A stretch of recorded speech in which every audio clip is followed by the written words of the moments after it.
laborieux valet, du plus commode des maîtres qui pour te rendre heureux ici-bas pouvait naître.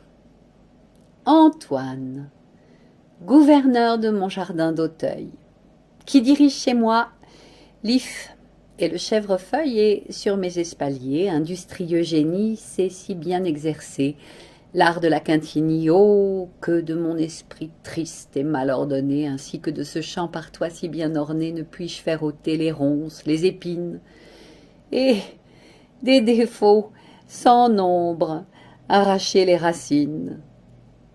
Mais parle, raisonnons. Quand, du matin au soir, chez moi, poussant la bêche ou portant l'arrosoir, tu fais d'un sable aride une terre fertile, errant tout mon jardin, à tes lois si dociles, que dis-tu de m'y voir rêveur, capricieux, tantôt baissant le front, tantôt levant les yeux, de paroles dans l'air par élan envolées, effrayer les oiseaux perchés dans mes allées? Ne soupçonnes-tu point qu'agité du démon ainsi que ce cousin des 4 fils Aymon, dont tu lis quelquefois la merveilleuse histoire, je rumine en marchant quelque endroit du grimoire?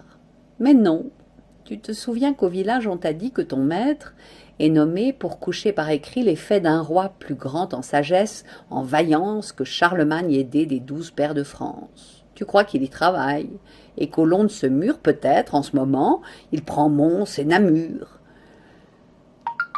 Que penserais-tu donc si l'on t'allait apprendre que ce grand chroniqueur des gestes d'Alexandre, aujourd'hui méditant un projet tout nouveau, s'agite, se démène et s'use le cerveau pour te faire à toi-même, en rimes insensées, un bizarre portrait de ses folles pensées? Mon maître, dirais-tu, passe pour un docteur et parle quelquefois mieux qu'un prédicateur. Sous ces arbres pourtant, de si vaines sornettes, il n'irait point troubler la paix de ses fauvettes.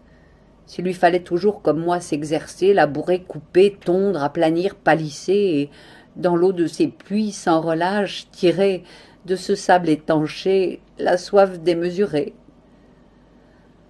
Antoine, de nous deux, tu crois donc, je le vois, que le plus occupé dans ce jardin, c'est toi.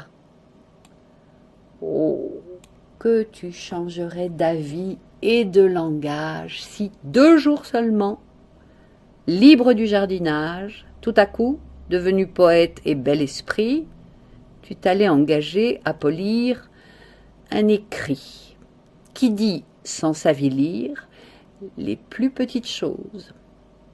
Fille des plus secs chardons, des œillets et des roses, et sut même, au discours de la rusticité, donner de l'élégance et de la dignité, l'un ouvrage en un mot, qui, juste en tous ses termes, sut plaire à D'Aguesseau, sut satisfaire terme, sut, dis-je, contenter, en paraissant au jour, ce qu'ont d'esprit plus fin, et la ville, et la cour. Bientôt de ce travail, revenu sec et pâle, et le teint plus jauni que de 20 ans de hâle, tu dirais, reprenant ta pelle et ton râteau, « J'aime mieux mettre encore 100 arpents au niveau que d'aller follement, égaré dans les nues, me lasser à chercher des visions cornues, et pour lier des mots si mal s'entr'accordant, prendre dans ce jardin la lune avec les dents. Approche donc, et viens, qu'un paresseux t'apprenne, Antoine, ce que c'est que fatigue et que peine. L'homme, ici-bas, toujours inquiet et gêné, et dans le repos même, au travail condamné. La fatigue l'y suit. C'est en vain qu'aux poètes, les 9 trompeuses sœurs, dans leur douce retraite, promettent du repos sous leurs ombrages frais. Dans ces tranquilles bois pour eux plantés exprès, la cadence aussitôt, la rime, la césure, la riche expression, la nombreuse mesure, sorcières, dont l'amour sait d'abord les charmer, de fatigue sans fin viennent les consumer. Sans cesse poursuivant ces fugitifs faits, on voit sous les lauriers halter les Orphées. Leur esprit toutefois se plaît dans son tourment, et se fait de sa peine un noble amusement. mais je ne trouve point de fatigue si rude que l'ennuyeux loisir d'un mortel sans étude, qui, jamais ne sortant de sa stupidité, soutient, dans les langueurs de son oisiveté, d'une lâche indolence esclave volontaire, le pénible fardeau de n'avoir rien à faire. Vainement offusqué de ses pensées épais, loin du trouble et du bruit, il croit trouver la paix.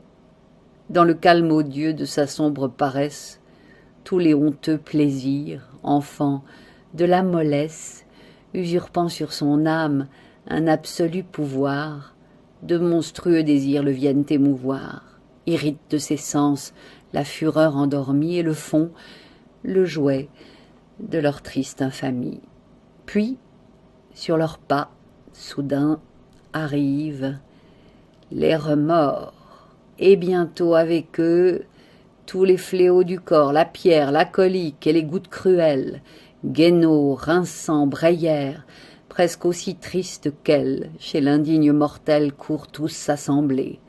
De travaux douloureux le viennent accabler sur le duvet d'un lit, théâtre de ses gènes, lui font scier des rocs, lui font fendre des chaînes, et le mettent au point d'envier ton emploi.